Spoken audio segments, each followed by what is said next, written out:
All right, welcome everyone to the Dari Hammer podcast, to another amazing episode with an amazing human being.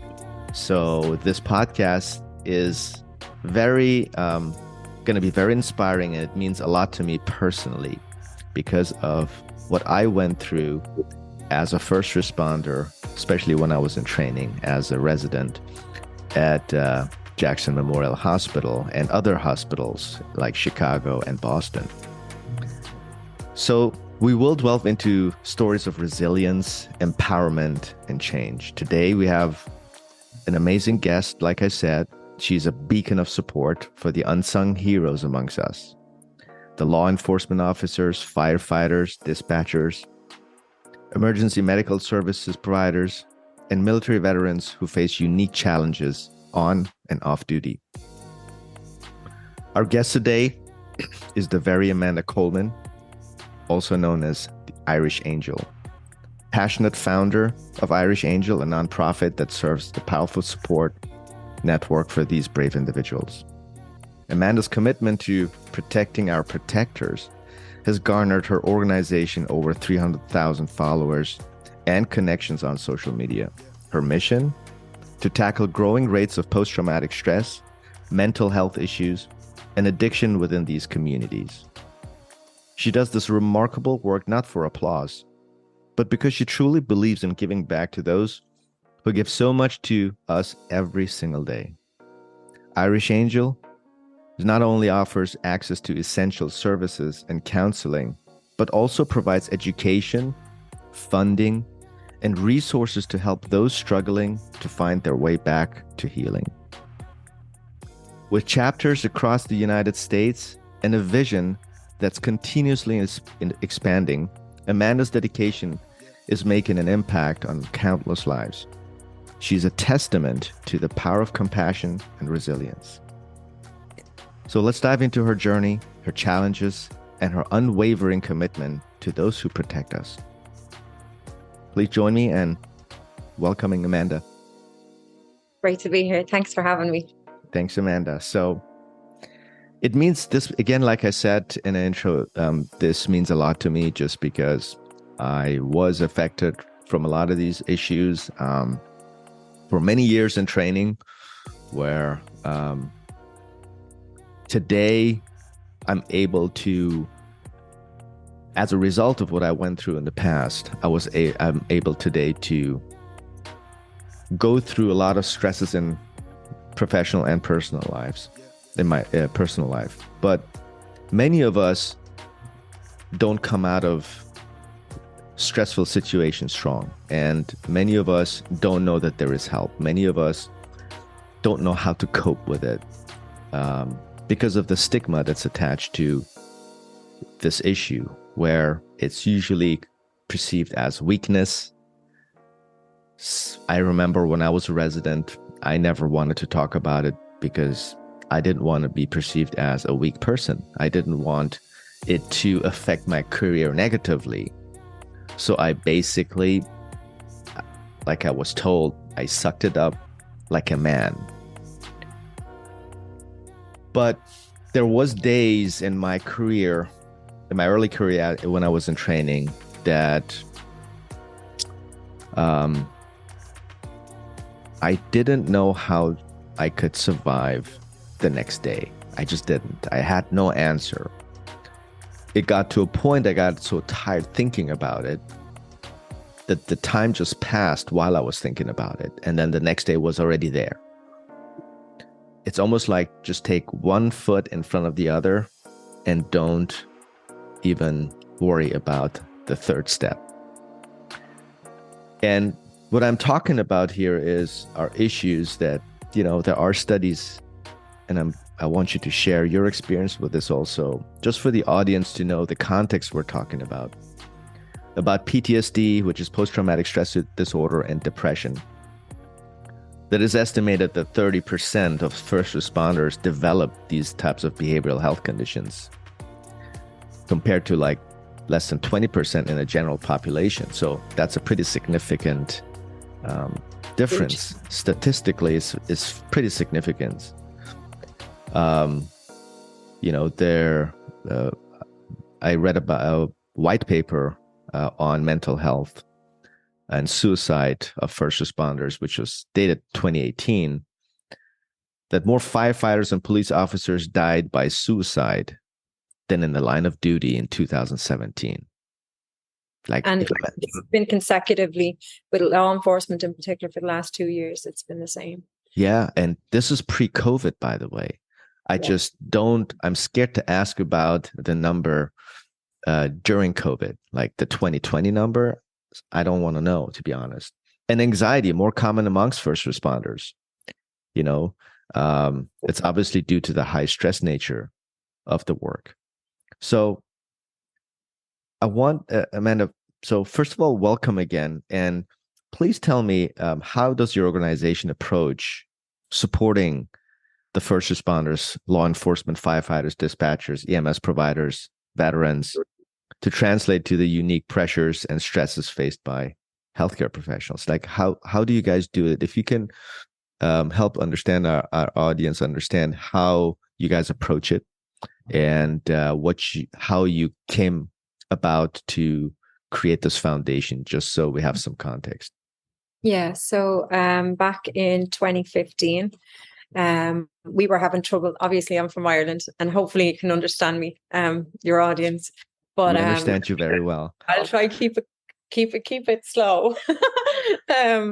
But yeah, so we were going through our own stuff in Ireland, and it was impacting our law enforcement massively. And I have family in law enforcement, and I was really bothered by it, and wanted to take to social media just to show support for them because there was so much hatred towards them.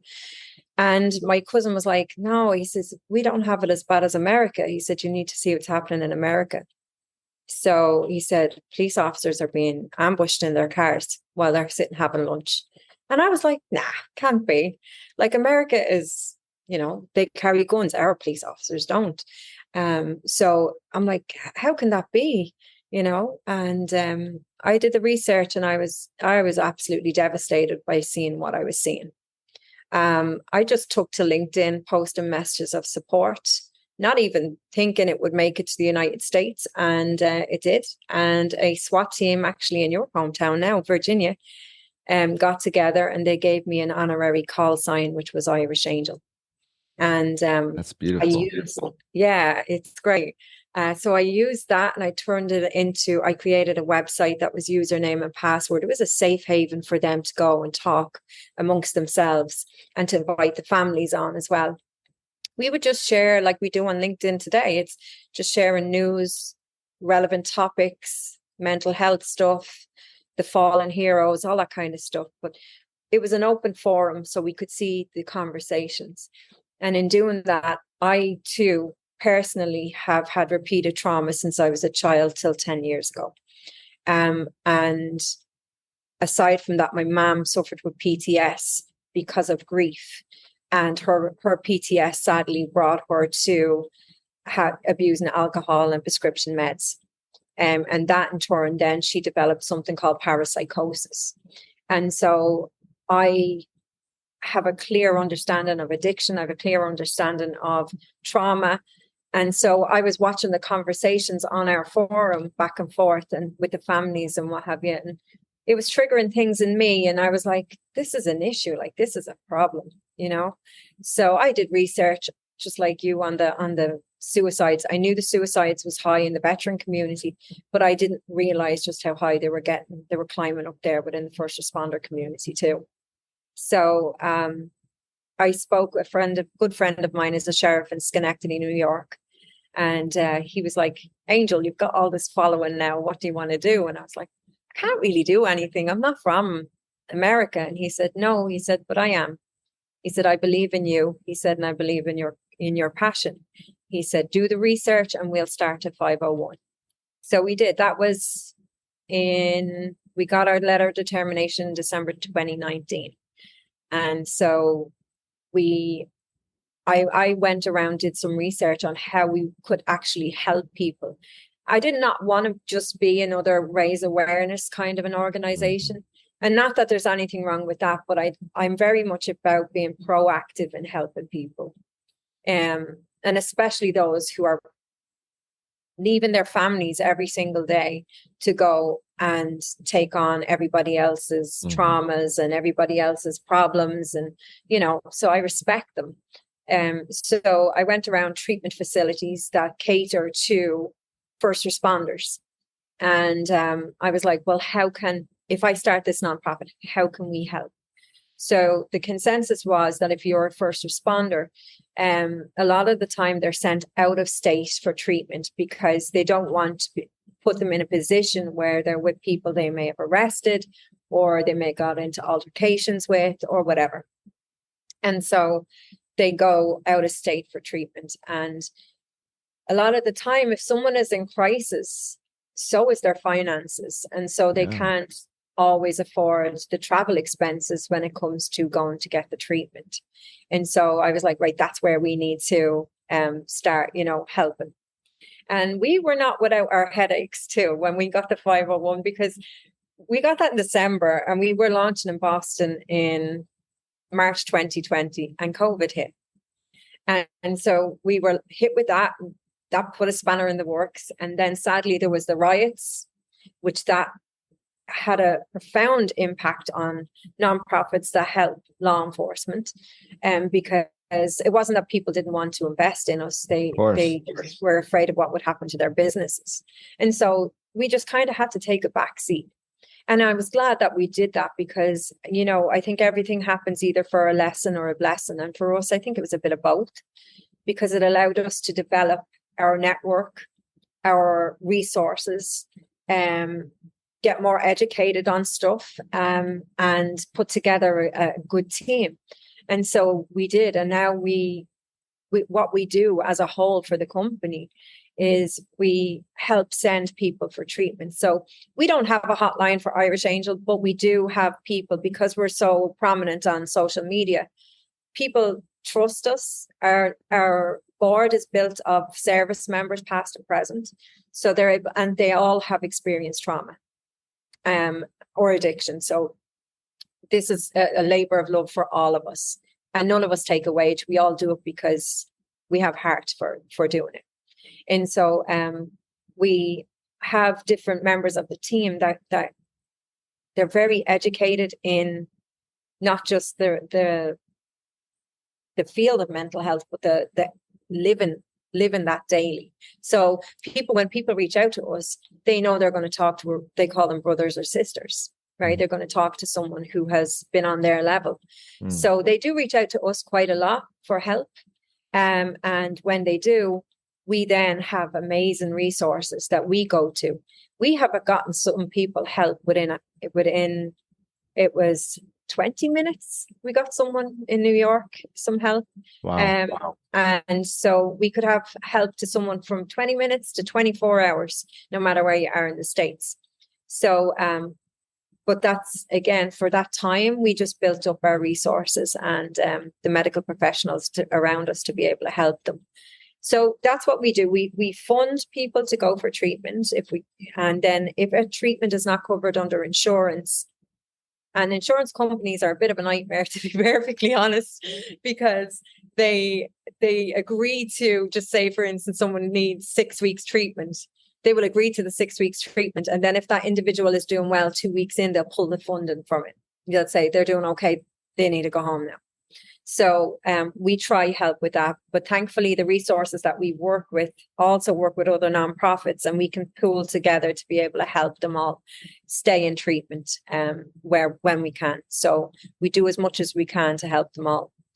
Plus, we go around to different departments that don't have funding and be able to talk about peer-to-peer, to talk about crisis intervention, to talk about resources we have available for people, and to show people that it's okay to not be okay, and Scott normally comes and does the training with us, and Scott's my vice president, and he's a former assistant chief in Alabama, and he has been through the wars and back again, and so he is very passionate about helping. So we go around and we go to those departments that don't have the funding to be able to educate them on certain things, because the fundamental key, and this is why I'm so in awe of you, the fundamental key is to have someone who is in that position of power, right? Who has been in that position and understands it, to have experienced trauma and to have experienced that not okay situation, and you've lived through it and you come out the other side of that,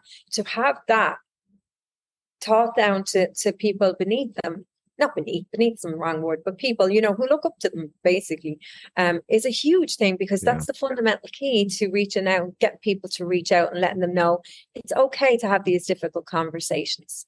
We all need to have them. We're all human beings, no matter what side of the profession that you're on.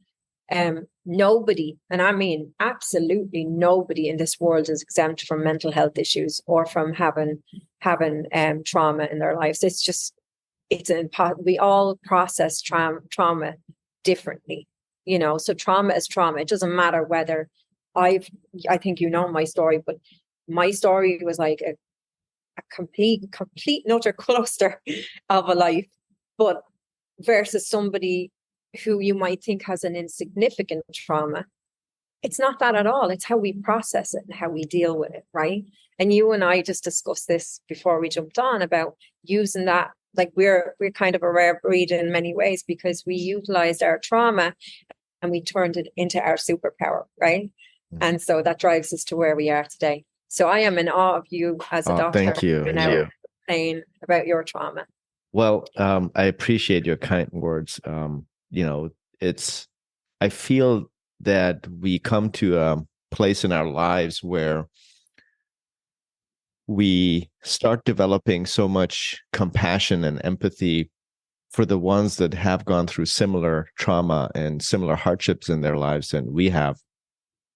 And there's nothing more compelling than wanting to help these people, because especially when you see people that mean a lot to you, like friends or family, who don't come out the other side stronger, it starts with them, where it raises awareness in your mind that, oops, I guess it's, not everybody is able to come out stronger from the other side, and maybe we should. And then obviously, naturally, what I do, I try talking to them, try to basically help them by sharing my experience, how I did it. Maybe they can use it as a tool to first of all have known someone that has done it, and then also receive a tool that helps them to come out of it and not getting crushed. Because I feel a lot of times it is the lack of perspective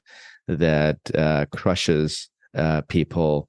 When they think the world has come to an end, and there is no door they can get through, there's no way they can come out of this, however miserable situation it is, and they just don't see a way. And for someone to show them the way, I mean that, to me, that's the very purpose of humanity, where people are supposed to help each other, because without each other we don't have a world. I mean, and when people realize that without each other, for example, the stories that you said about people ambushing police officers and responders just because they're upset about whatever news came out the day before. And it's terrible, because, I mean, think of it. What is the first thing we do when we feel threatened? What 3 numbers do we dial? Exactly. And to ambushing those people because of a story you got wrong, or your emotions got the better of you, it just doesn't make sense. And I feel it's also, we live in a society where the media has so much power. Yes. And just to sell eyeballs, they create these dramatic stories and exaggerations. They influence people just so they can sell eyeballs. What they don't realize is that they're threatening the very people that helped them when their house is on fire, when their child got lost or kidnapped, when they got in an accident, or when there is a burglar in their house. And so this is just such a lack of perspective. It does make me upset. It just makes me sad that people have the, especially in the media, the audacity to claim these stories true and create this turmoil and this just hatred towards our first responders. And that has a profound impact on Of course, like for you guys, like you said, it was an issue with funding after those protests. Like people, I know people hated first responders and especially officers, and there's good and bad in every profession, and that's what people need to realize. I mean, Yes, that's everywhere. that's the nature of the beast, but that doesn't mean you get to just attack someone that you don't even know that could actually be the one that would save your life one day. Like, Think of it that way. And So people forget as well that they're human beings. These are, yes, they have a job to do, but they're human beings. They feel just like you and I. They feel, they bleed the same. They get hurt. They have family issues just as we have, and if anything, they probably have worse ones, because when you work in, and you'll get this as well from your profession, when you're working as on the front line and you're going to a scene where you've just had to tell someone that their child was dead. You had to pick a little girl up or a little boy up who's been raped. I mean, you associate, the automatic thing is to associate your children with those children. And that is one of the number one things that a police officer in general, or a firefighter, or an EMS worker will tell you. They automatically associate their own children with that child. And it has a horrible impact on them. So if they're going to different scenes every night or every day or whatever the shift is they're on, and they're going home, and then just with family life, your wife has a little nag at you, or your husband has a little nag at you, it's going to escalate, right? Or it'll either escalate or you'll shut down. Yeah. And when you shut down, or if you escalate it, it's just more drama. It's more just layering it on top of you. It's just, it's awful. So I try my best. We share news stories on our social media about cops in particular, just because we want to educate the people that, ask yourself, could you do this job and be okay? I could tell you I couldn't. Yeah, I couldn't do it. No, because especially way. I've seen what they have done and the things they've done when I was working at the trauma center, and I just couldn't do it. Yeah, and you see what comes through your doors, right? Yeah. They're seeing the scenes. They're seeing the people that is at the scene, the trauma that they're experiencing, and the sad thing about it is that law enforcement and the first responder community, it's a very macho industry, right? They've got egos because they have to, right? They have to come across like it doesn't affect them. Authoritarian. And even to their brothers and sisters, they won't say it affects them, but they'll go home, and that's how they turn to addiction. They will drink, they will take sleeping meds, they will do whatever they can just to try and drown out the noise, It's a very principle that you can sustain faking something long term. You can do it once or twice, but these people have to almost fake an unnatural strength and power. Yeah. Even like you said, in front of their families, just so that they show a little bit of weakness, because they're perceived as this powerful authority. Yes. And I can relate to that, because I remember when I was a resident, there was times where I was under so much stress that I went to the bathroom. I had 2 pagers on me and a walkie-talkie. I was receiving every trauma that would come in from the city of Miami and Dade County. Right. And for 2 months, I had those things strapped on me every day. And it got to a point where everything was beeped. I went to the bathroom after waiting 6 hours to go to the bathroom. I just didn't get to it. But then I said, I can't. I was in pain because I had to go to the bathroom. So I went to the bathroom. Every beeper, every radio, every phone on me was ringing at once. Oh my God. And then Pressure. I was trying to figure out which one to pick up first, and then something shut down in me. And I remember I said, fuck it. I can't do this. And I put my hands on my face and I just started crying. And I was in the bathroom, the door was locked, and I don't know how much time passed by. And these rings and everything, they became very distant. And then once they stopped, because they stopped, all of a sudden I snapped out of it. And just that, I don't know how many minutes that was that I was crying. It just was a relief, this sort of a relief where I said, okay, you know what? And it just got a grip of myself. I said, okay, one miracle at a time, Daria. So let's see what these beeps are beeping for. So I walk out of the bathroom. The bathroom was in the trauma center. The nurses came to me. Where are you? Where have you been? I said, I was just in the bathroom. So I came out, and it was basically a mass casualty. It was a inmate bus on I-95 had um, flipped over, and there was like 16 inmates. They got ejected from that bus, and all of them were coming via, some of them by helicopter. So we're watching on TV the scene. It was live on TV. And all I was thinking is like, okay, how many people are we? Like, we don't have enough people. Yeah. So I started running to other ERs. I got every intern, every medical student. I said, you come with me now. And the attendings were asking, what are you doing? I said, we have a mass casualty. I need hands.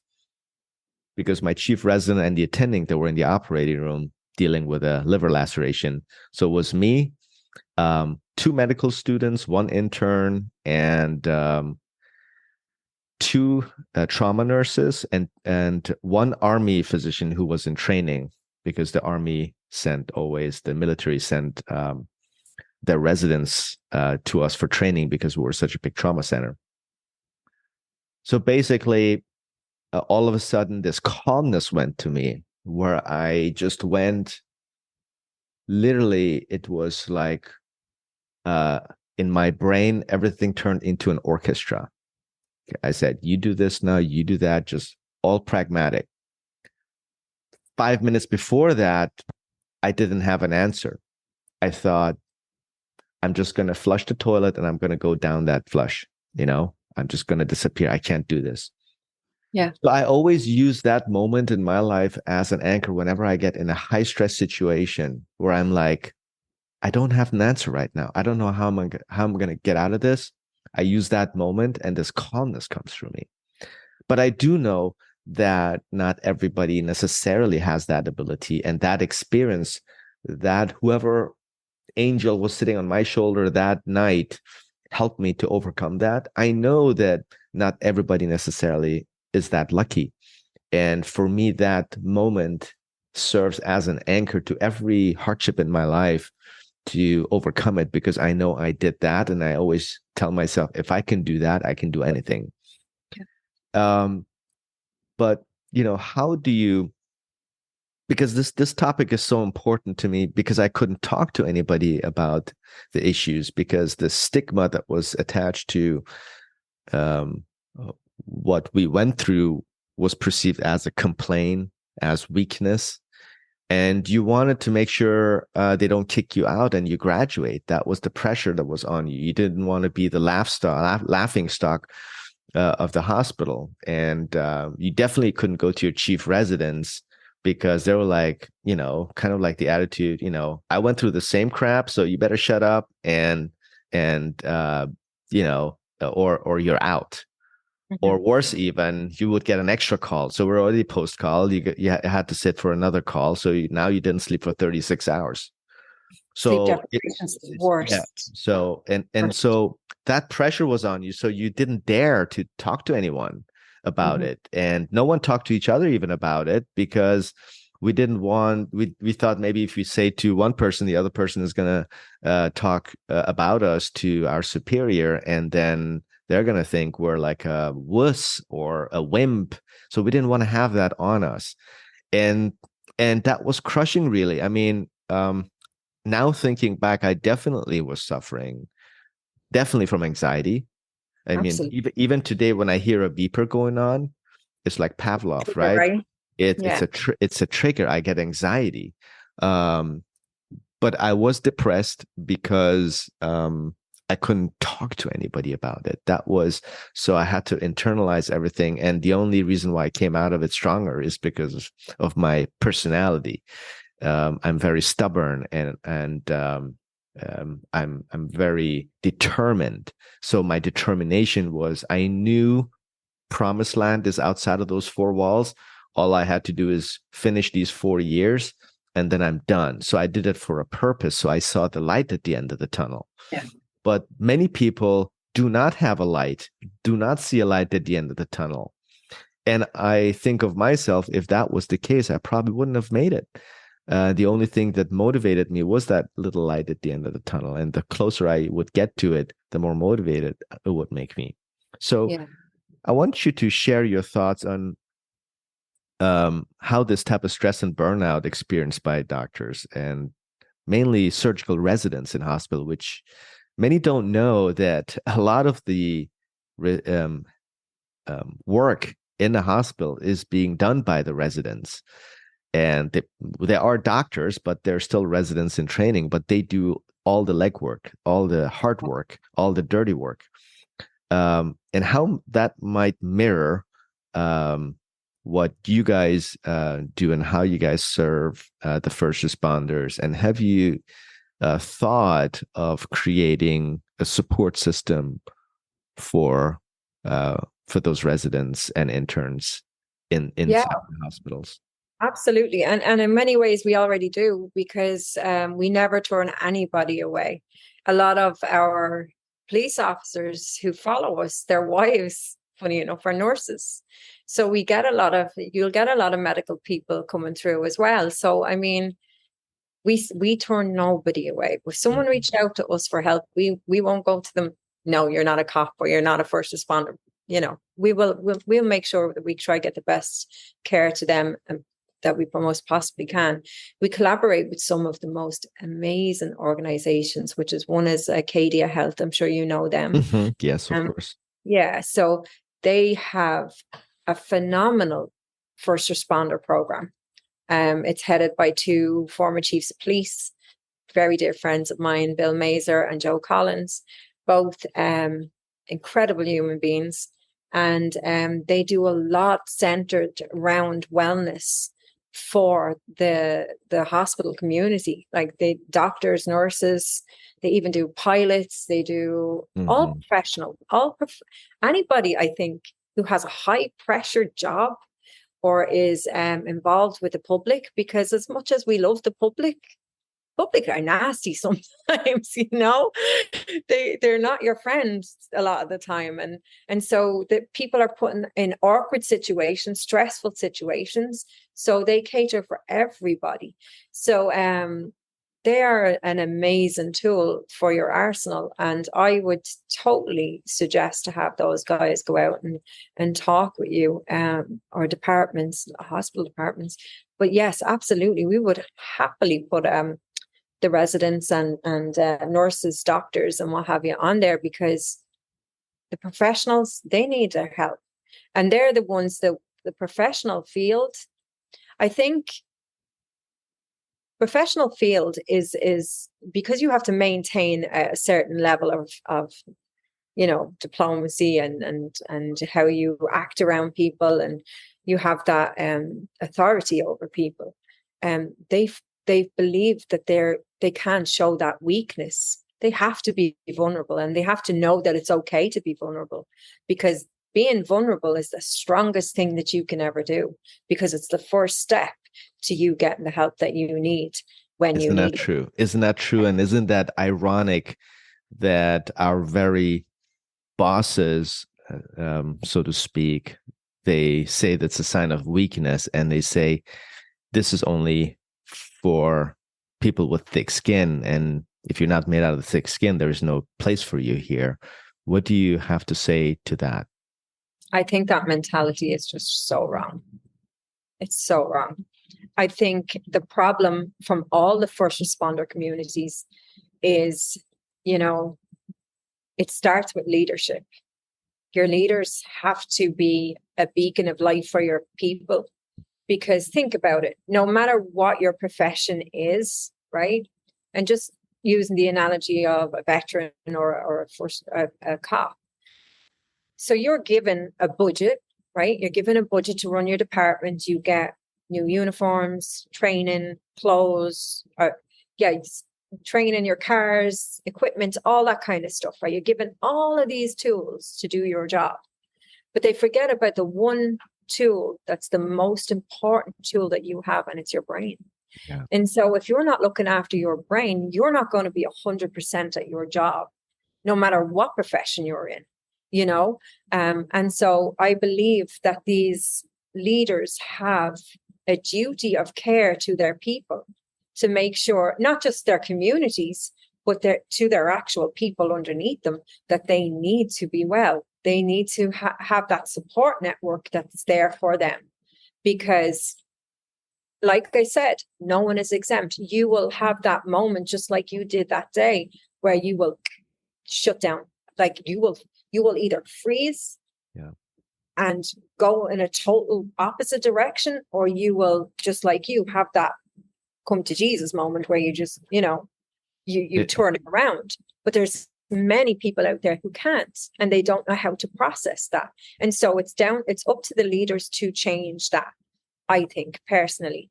Now, in the law enforcement and the first responder community, that's starting to change, but it's not changing fast enough when you look at the rate of suicide. Why do you think that is? Where in your experience I think is the resistance or the friction? I think before COVID, I think, yes, everyone was on board with it. And then and I hate to use politics, but I think politics. I knew you were going to say that. Politics has gotten involved massively in the first responder community, and to the detriment of the first responders. Because when you think of it logically, right, just say, for instance, law enforcement's immunity was threatened to be taken away. If that happened, it meant that they're on their own, basically. So if they get sued, they have to pay for that themselves. The government was no longer going to do that. So they're stressed out about that. Then the training had to change, right? So you're already putting yourself, just think about it, with the training that you're given when you go into an academy or whatever, and the training that you get all the time, when your structure is changed and you're put in a high intense situation, and your hypervigilance is off the charts, right? And you're put into that situation, you're thinking within your mind, within that split second, am I going to get shot? Am I going to kill somebody? Am I going to get sued? Am I going to get jailed? These are all the things, the high stresses that these guys have a split second decision to make within a moment, and that is extremely difficult. And so the government doesn't see that. And so they're just implementing all of these rules and regulations without even contemplating the impact that it is having on the individuals. And when we talk with first responders now, when they reach out to us for help, it's really funny to see how it's evolving, right? So it would always be around their families. It would be around what they've experienced on the job. But now, just from talking to doctors all the time that we deal with within certain organizations, when they strip it back, there is two things, that it's becoming a very clear, and I would never have thought of it before, is like, it's a very clear path to their destruction. Is one, they have childhood trauma that they've never dealt with, right? That they've compartmentalized it and forgot all about it. But what they experience on the job triggers whatever that was in the past, right? And then you have, which is a really new thing, is the administration. Their administration is failing them, and they know that there's no hope. There is a mass exodus within law enforcement right now of veteran police officers, mass exodus. And they didn't want to leave because they love the job.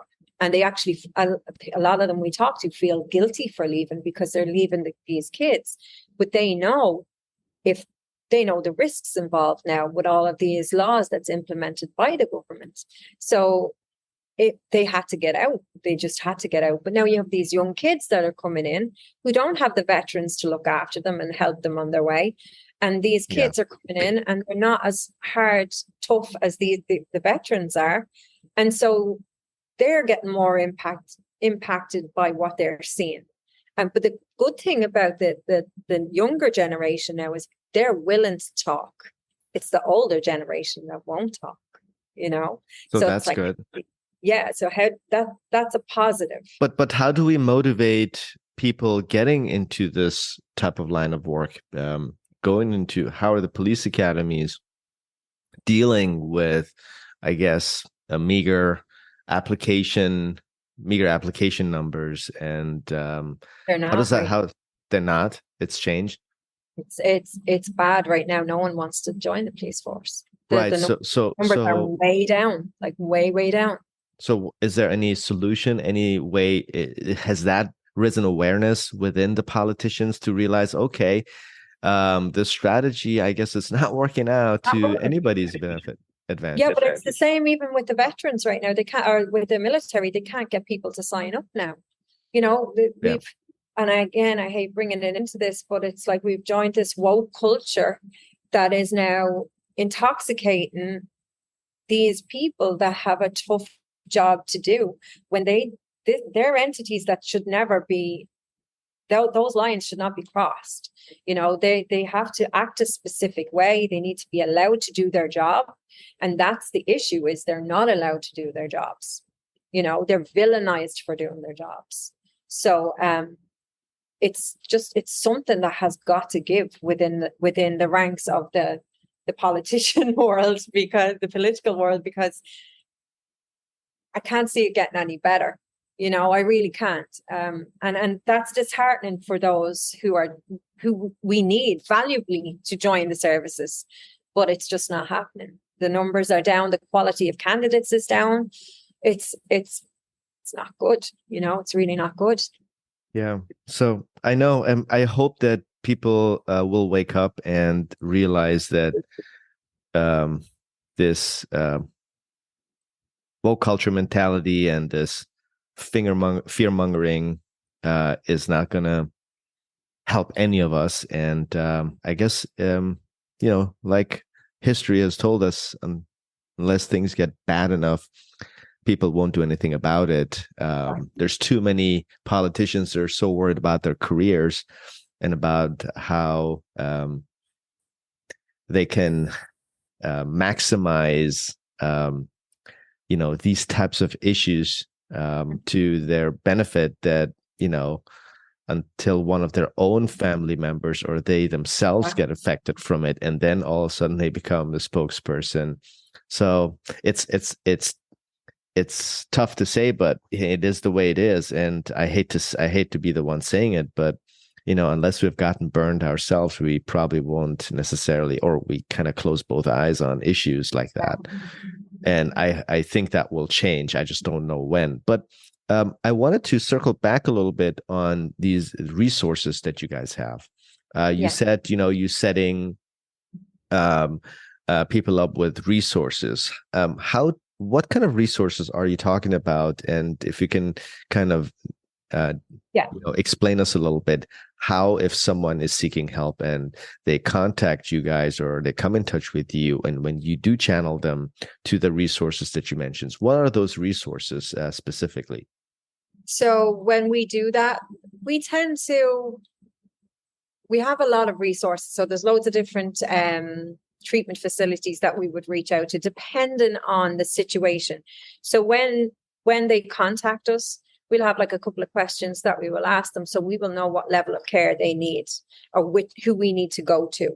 So if it's somebody who needs treatment for addiction, if it's someone who needs mental health treatment, or if it's someone who just needs out of facility treatment, we judge it on that, and then we contact the people who are on our resource team. Then they assess the individual. And the thing that I love particularly about Acadia, is based on the individual's assessment, they will send them to the treatment facility that best suits the individual's needs. And that does not mean their own facilities. Oh, that's So wonderful. yeah, it's great because they vet so many other agencies that they could partner with if a treatment is needed, a specific treatment within a specific area for that individual. And so they put them out to whatever treatment facility best suits that person's needs, because mental health as a whole is a minefield, and everybody how they deal with it and process it is different, and so is the treatment. It's nearly like it's tailored to an individual. So they do that. And then for the outsourcing or for the outpatients, we work with a great company called Forge Health. And we've sent a lot of people their direction too. And I think they're in about 10 states now, but they have like a telemedical as well. So they're great people. And if they don't know someone, they have someone within their field or their area that will know someone who will get them help, so it's all about utilizing the resources we have to assess the individual and then find the best care needed for those people. That's wonderful. And I think having that type of triage that is also done by people that have been in the trenches, like you said, is what makes it more relatable to the individual that is seeking help, that knows that they're speaking to someone that like them. And, because a lot of us, not doctors, but people out there, they don't have necessarily a very healthy relationship with doctors or therapists sometimes. I've seen that hate and distrust on social media a lot, where I try to educate, and which is all I do on social media. I try to educate people on the stuff that I know best, and I never try to talk about stuff that I don't know. And then I see comments like, you guys are just saying that because all you care about is money, and the pharmaceutical industry is so corrupt. They will put us all in one pot category and start judging us. And I'm thinking, wow, I mean, if you go through life with that type of attitude, like there's no way you can ever get help if you need it. So, but exactly. but again, it's politics. Again, I blame it on media creating these types of It is. stories. You're 100% correct there. And it's so sad. It makes me so upset. I'm like, here I am trying to give the best advice, and someone takes it exactly opposite, almost like I'm doing everything for money. And so sometimes I just comment with empathy. I said, I'm sorry you feel this way. There are the ones of us that care more about helping people that care about money. If you believe in humanity, but if you've lost your trust and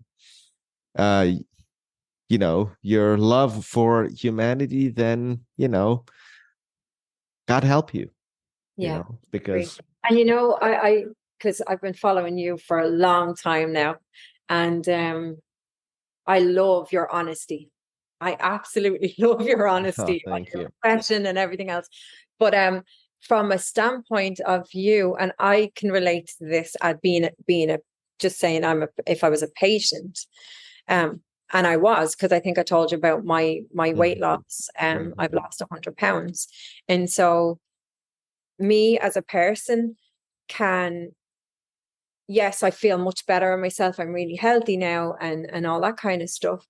But I, in many ways, still suffer with body dysmorphia. And, like, to me, I've traded in one problem for another set of problems. There's other things needs to be fixed now. You know what I mean? There's always something. There's always something. So, but as a doctor, like particularly in the field you work in, where people who reach out there's a lot of people who reach out for help to plastic surgeons and people who do bariatrics and all that kind of stuff. And they're reaching out because they're at their most lowest. They believe that there's something wrong with them and they want to change that for the better. Like, granted, some people are amazing at it and they just get it done because they want to get it done. But there is an underlying issue of that individual suffering mentally about how they physically look and how they feel. And so I can't imagine as a doctor, and particularly one like you have a great bedside manner and you're great with people, Yeah. and you care. So you're taking on people's stories. They're talking to you about their lowest points.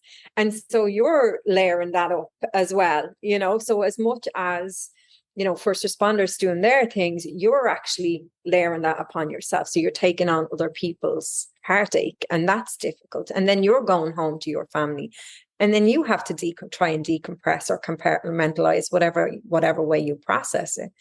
So I think just because you work in the cosmetic field, and people think it's a really glamorous job, and it is. It makes people beautiful and it makes people very happy with themselves. Mm-hmm. But at the same time, patients are patients, and patients have problems, and they That's the will emotional also aspect. on you, you know?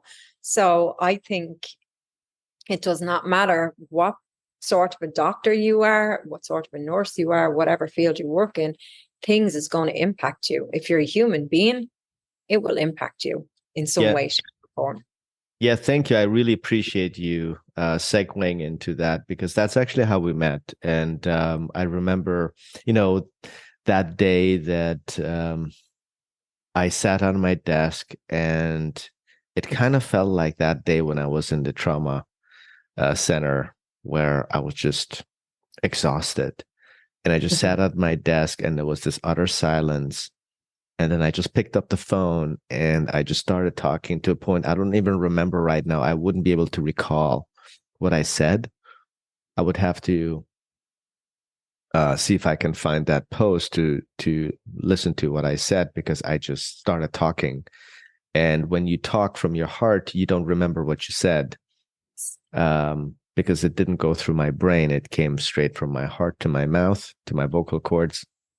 But I remember that day, I had a whole week, and that particular day, back to back to back patients, where, you know, that's a part that people don't know about our job. You know, we certainly don't save lives. But what I try to do is improves people's lives by giving them back their self-esteem, their self-confidence.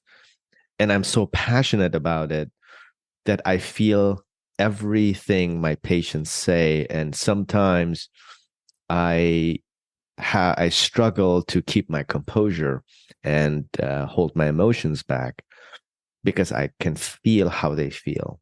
You're an And empath. yeah, I feel it, and vice versa.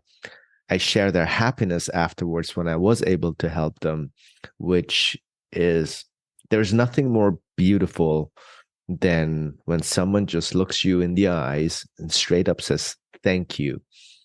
And you can feel what that thank you means. It's two words, but you can feel, you can sense, you know, with all your fibers in your body, you can sense what that meant and how the patient meant it. That is, it's the superpower that I feel it gives me to try to help every single person that I can see or touch. And so that's really something I do with a lot of conviction, because I see it every day. I see the transformation. But that particular day, I did several consultations, and all the patients had uh, crazy stories, that from domestic abuse to just someone, one patient, her mother was constantly telling her that she's ugly, that she should do something about herself. And that's what I mean about you taking it all on. You know, people don't realize that you do. You layer all that up, and it does have an effect on you and your well-being. And I always remember that post. I always remember seeing it, and I had to reach out to you because I could feel it from you. And it meant a lot to me, by the way, just knowing that someone heard it, and there is people like you that um, actually have their life's mission consists of helping others. But for me, just knowing is that basically, hey, I see you and I hear you, which is what you said. Um, that just made me feel so much better. So that's why I'm really grateful, um, not just for what you do with your foundation, helping first responders, but you have your eyes and ears out there on I social will. media. I do. So that day, back to the story, and so basically, instead of talking about surgical or non-surgical solutions to their problem, I just tried to give them self-worth, so teach them self-love, tell them that the only important thing is what they think and not what others think, that today is the first day of their future, and the past is the past. It doesn't exist anymore. It only exists in their minds. And so I was more of a life coach that day. But when I do that, I don't just check boxes. I don't just read a script.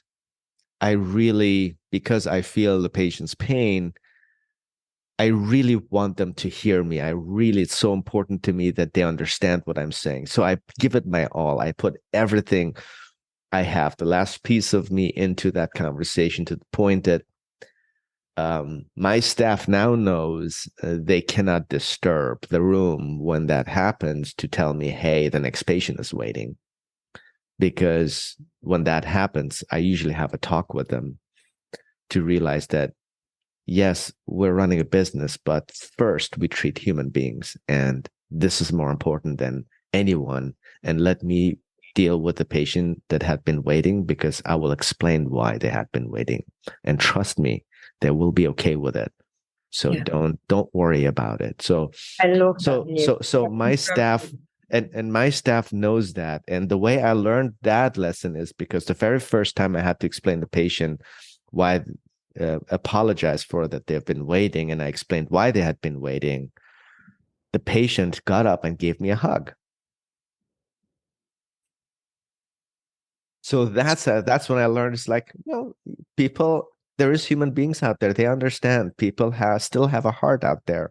They're not just out there to get you or complain or leave a bad review on Google to corner you, or to you know to pressure you. So that was that very learning experience. So that day I gave it my all, and I was able to really get to a point with those patients that at the end of the conversations, they were so full of gratitude, and so much, they felt so much more hope, and they verbalized it. And that's why I know it. You can sense it, but when they verbalize it, it's a different thing.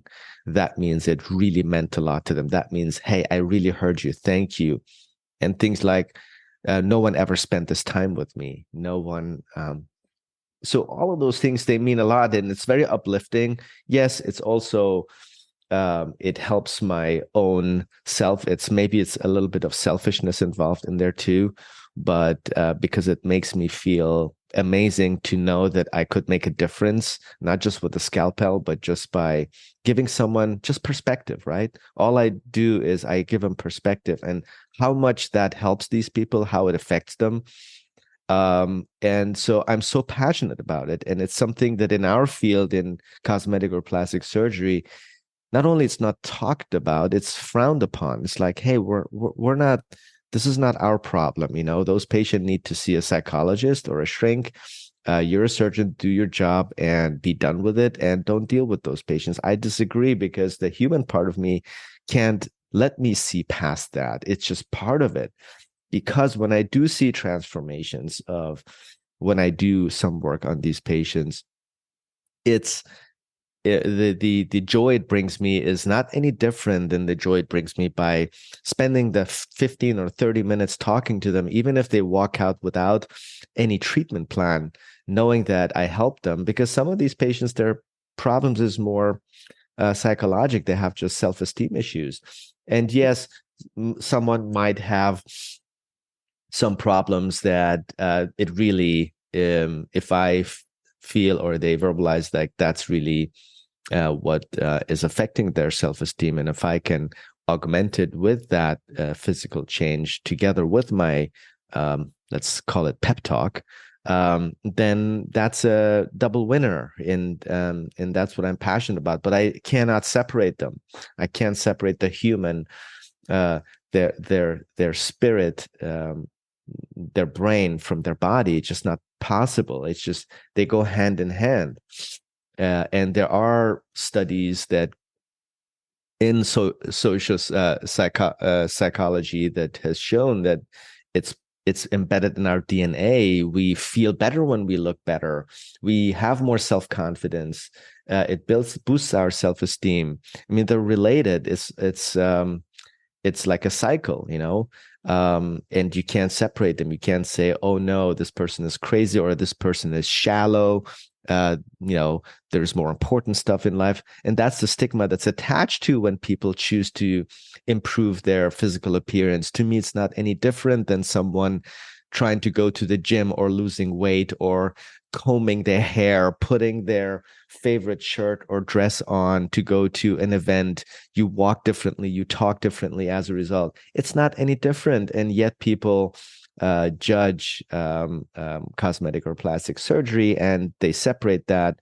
And so one of my missions is to give them perspective, to tell them, look, it's not any different than you just putting your favorite shirt on. Look how you feel. I mean, how would you feel like going in a hoodie and jumpsuit to a wedding? Yeah. You would feel weird. And then you can blame the society for it. Say, well, that's societal pressure. I refuse to bend to societal pressure. Well, then then stay home. But if you come to the event and if you do these, if you dress up, stop judging people that are worried about their physical appearance and want to improve it. And Yeah. it's part of the lifestyle. And it's I can 2023. It's not 1920.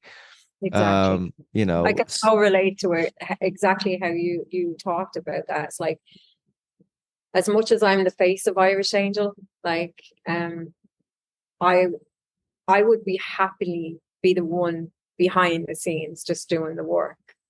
And so when I was heavier, um I would never get in photographs. I would shy away from it. And I still hate getting in photographs. Like the photographs you see of me online, they're like avatars. That's not me. Well, it is me, but it's not me, I I actually like you better than your photographs, to be honest with you.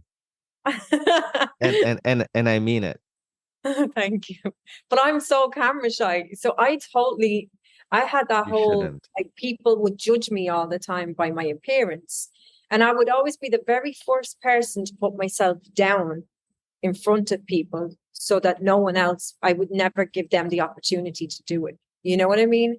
And that's soul destroying to somebody.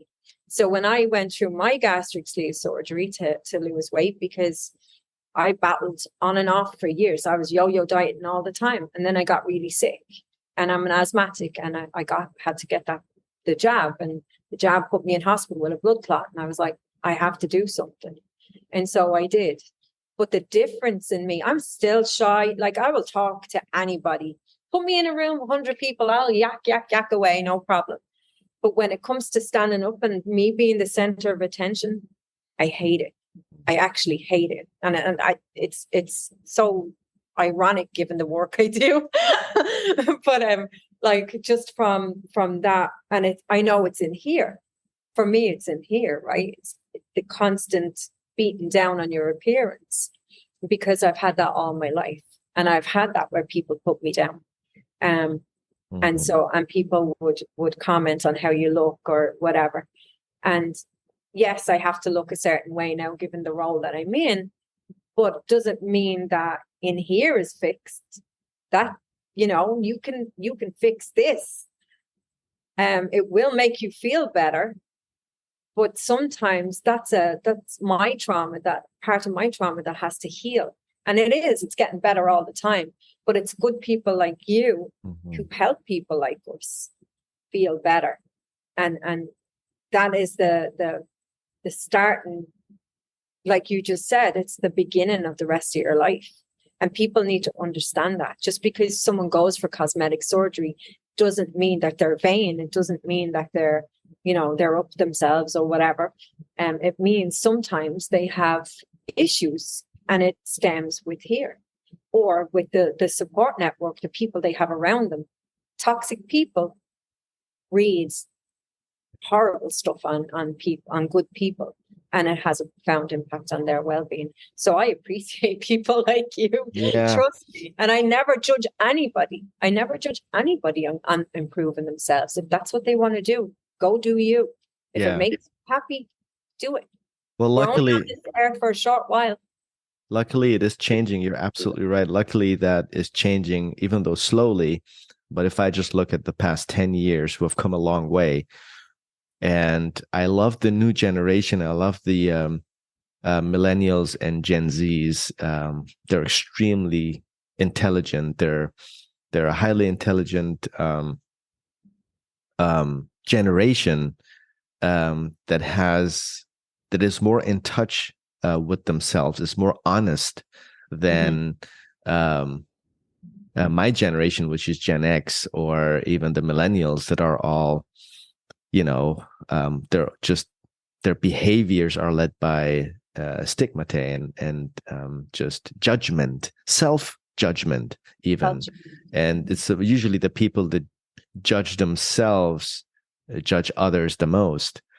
And that's something that I noticed and during my career and my line of work. But it's important to talk about these things, because I feel the more you talk about these things, the more normal they become. And then all of a sudden people will come out and they will voice. And I've seen that on social media. When people say, okay, I guess he's talking about it. Hey, I'll share my story too. And then someone else comes out, it's like, yeah, me too. And then all of a sudden we have more people talking about it. And to me, progress always starts with a conversation.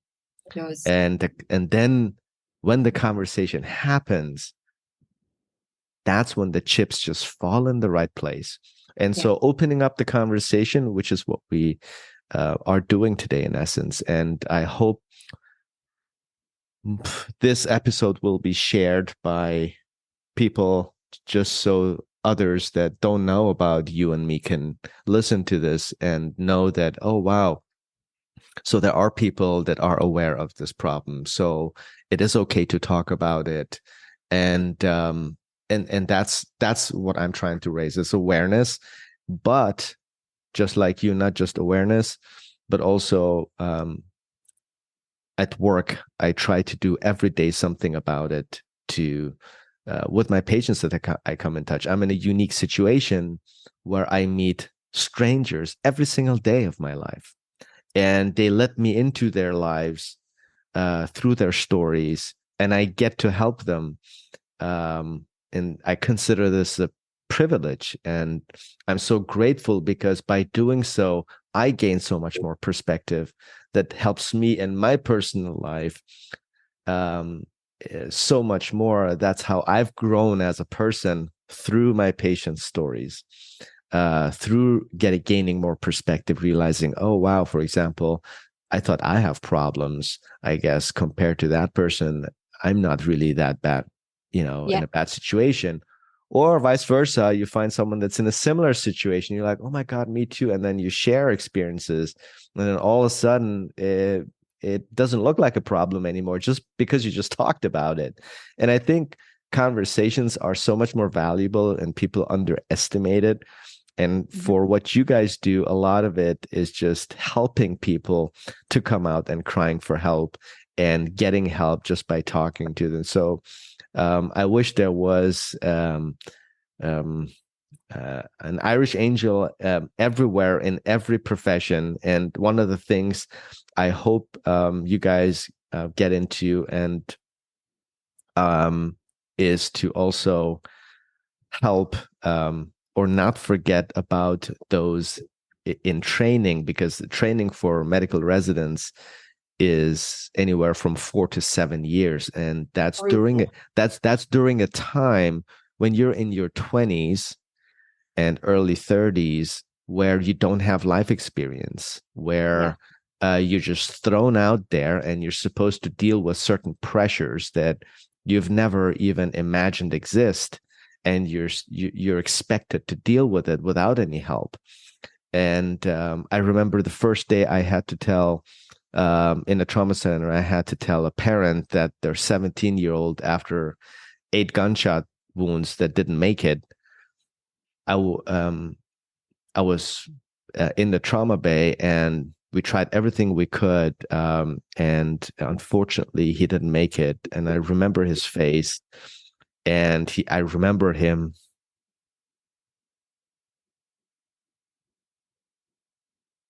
asking before we put him to sleep if he's gonna die, and I told him, "Don't worry, we got you."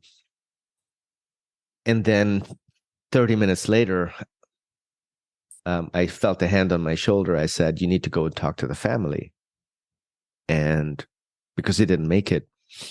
And then I looked at was one of the nurses and said, "Why I have to go? Like, isn't that the attending's job? I'm just a resident."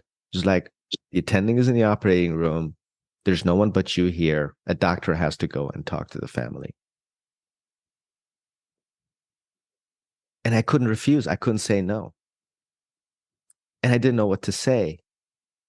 I didn't even know the words. No one had taught me how to say it. yeah, So, and then the nurse says, "Don't worry, a social worker will be coming with you. And then you have to explain the cause of death and break the news. And then the social worker will take over." I'm like, okay. Next thing, the social worker was there. We'll go to the waiting room. It was a packed waiting room. There was like 50 people there, and 20 of them were family members. Like, the whole family of the kid had come to the hospital. And I walked. I didn't know who I'm supposed to talk to. I keep looking, and I'm like, who's the parent? So as I call the family name, the mother and the father approach me. And before I could say who I am or hello, she said, "Did my baby make it? How's my baby doing? How's my baby doing?" And I'm shaking right now telling the story, because all those emotions, I'm reliving it, but I just didn't know what to say. So I said, as soon as I said sorry, when I saw her face, I got so much anxiety. I thought she's gonna like attack me or something, or she's gonna blame me. And I said, "We did everything we could." And then all of a sudden, she grabs me and she shakes me, screaming, "No, no." And then she just slams herself on the floor and cries. And then everybody came. Some of them were angry. And next thing I see, I'm in the air, I'm airborne, and I'm moving backwards. And I look to my back. One of the security people had literally picked me up and was running me towards the exit of the waiting room back into the trauma center, like for my own safety. And then the door slams, and I didn't know. It took me a moment to realize what just happened, and I was so perplexed. No one came, and I was all by myself because there was no one there. And the security just asked me, "Are you okay, Doc?" I said, "Yeah, I'm okay." And I said, "Thanks for getting me out of there." He says, "Yeah, no problem. That, we do that all the time." And he said again, "Are you okay?" I'm like, "Yes." I wasn't okay, but I just said yes. And then he left. And I remember I sat on a chair and I just started crying, because I couldn't cope with it. I couldn't process it. I didn't know this is going to happen. I didn't know what I'm supposed to do now. Should I talk to someone about it? Should I go say, "I'm not going to do this again"? Or like, why don't you guys teach us like how to do this? Like, can at least someone tell us what I can expect? Like, just go there and talk to them and tell them, like, what are you talking about? Like, this is someone's child. And now thinking back, right? So, and every day, whenever someone came through the door, I was worried I'm going to have to go and tell the family. I had this anxiety. And so while I'm working, I was always scared that what if they don't make it? What if, and a lot of people don't make it, right? When you come to a trauma center with 8 gunshot wounds, I mean, uh, Your chances are pretty your slim. chances are pretty slim. So, and for me, this was just 2 months rotation, right? That is And for hard. people, some of these trauma residents or surgeons, they do that day in and day out. Like, I don't know how, I can't, like, how do you do that? How do you cope with it? And yes, there are a lot of alcoholism is in that profession a problem. They try to still it with alcohol or drugs or just um, um, I guess encapsulating themselves because they can't show weakness, can they? They No, can't complain, can they? Because you're supposed to do that. That's your job. And if you can't do that, then go sell ice cream, you know? Go yeah. tell stories in elementary school, read books to children in elementary school. But then who else is going to do this? This, What if you're passionate of about this? But then uh, support us. course. Teach us how to That's cope the with it. one thing you gave me chills when you were saying that, because my brother was killed in a car accident in '93. Oh, sorry. No, it's okay. But how you just described the the family being there and everything just brought it back to me. And I always remember it was because David died at the scene, well, en route to the hospital he died. But we went in to see him, and my mother, I always remember my mother, and she was just vomiting. She was just in a bad way. But I always remember the we call them vanguards. So a police officer in Ireland, a female, is called a vanguard. So I always remember looking over her, and she was a young girl. She was only young, and she was crying, and it was her first time that she Mhm. ever had to tell somebody Yeah. that their child was dead. And she broke my heart.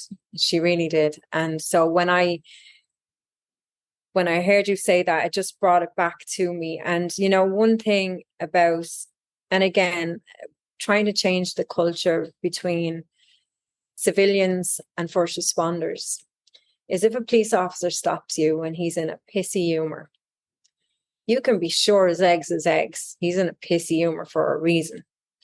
You don't know if he's just come from telling somebody that their loved one is dead. You don't know if he's what scene Yeah. he's after been at, or what he's seen that triggered his PTS. And I'm not justifying someone's attitude. I'm really not. But we need to be, like you said earlier on, there has to be more humanity out there. Like, we have to Empathy. start being more mindful of people, that we are human beings, regardless of our professions. We are human beings, and you have seen some of the worst things that anybody could ever see, like firefighters go in and see burnt bodies. You guys get them into the hospital then, right? And it's just Mhm. a continuation. You see things, bodies that are mangled in car accidents. You see, you Mhm. see the worst scenes, smells, everything.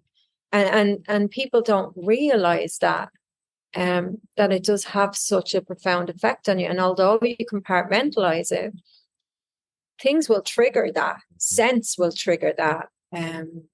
You know, Seeing something, driving down a street that you once seen an accident on, that was serious and it had an impact on your life, or like for you, if you're seeing victims come through the door, it might trigger something that you've seen that really affected you on a particular day. We Mhm. just all, as human beings, need to be more mindful about each other, Yeah. be kinder to each other.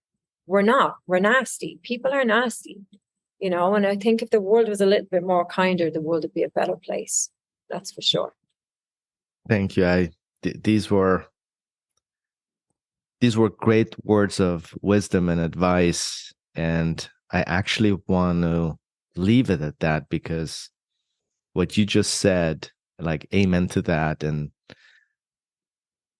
I can summarize it in one word, which is called, actually 2 words. It's called empathy and compassion. Mm-hmm.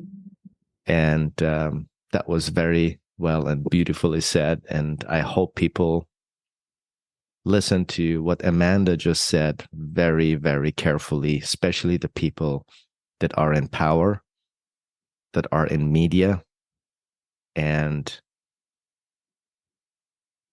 care about their own agenda more about the common agenda. And with that, from the bottom of my heart, thank you, Amanda, for coming on. No, And I really hope that a lot of people will listen to this. And how can people get in touch with you, if you can say it on air? If so. Of course. It's just irishangel.org. You can reach out to us there. And again, we're on all social media platforms. LinkedIn is our main one, but we are on all of them. So just reach out to any of us, anybody. I mean, in any profession that's feeling in any way like they're struggling, and they just want someone to talk to or listen to, that we will listen. You know, we're there. That's what we do. No one is alone. And I know people get to a breaking point sometimes where they can't see the wood for the trees, but you're really, really not alone. There is people out there and on Irish Angels team that will talk to you, that have been in those trenches with you. So please reach out to us, please. And I will share Amanda's links in the caption of the podcast. So if you want to get in touch with her and donate to her foundation, you will essentially help yourself by helping the first responders, the very people that come when you dial 911. Don't forget. Thank you very much, Amanda. Thank you. All right, guys, episode's over. Hope you enjoyed my conversation with the Irish Angel, the one and only Amanda Coleman. It was a very emotional conversation for me, as I had to show my vulnerable side, but it was a very safe place talking to Amanda, and I'm so glad that there are angels like her amongst us that help us when we need them, and that support us and lift us up when we are trying to lift others up. So please don't forget to do the most important thing. If you really enjoyed this podcast, don't forget to leave me a review on Apple iTunes and leave comments on Spotify. That way others will get the benefit that you got to be listening to what you thought brought you immense value. So from the bottom of my heart, thank you very much. And until next time, bye-bye.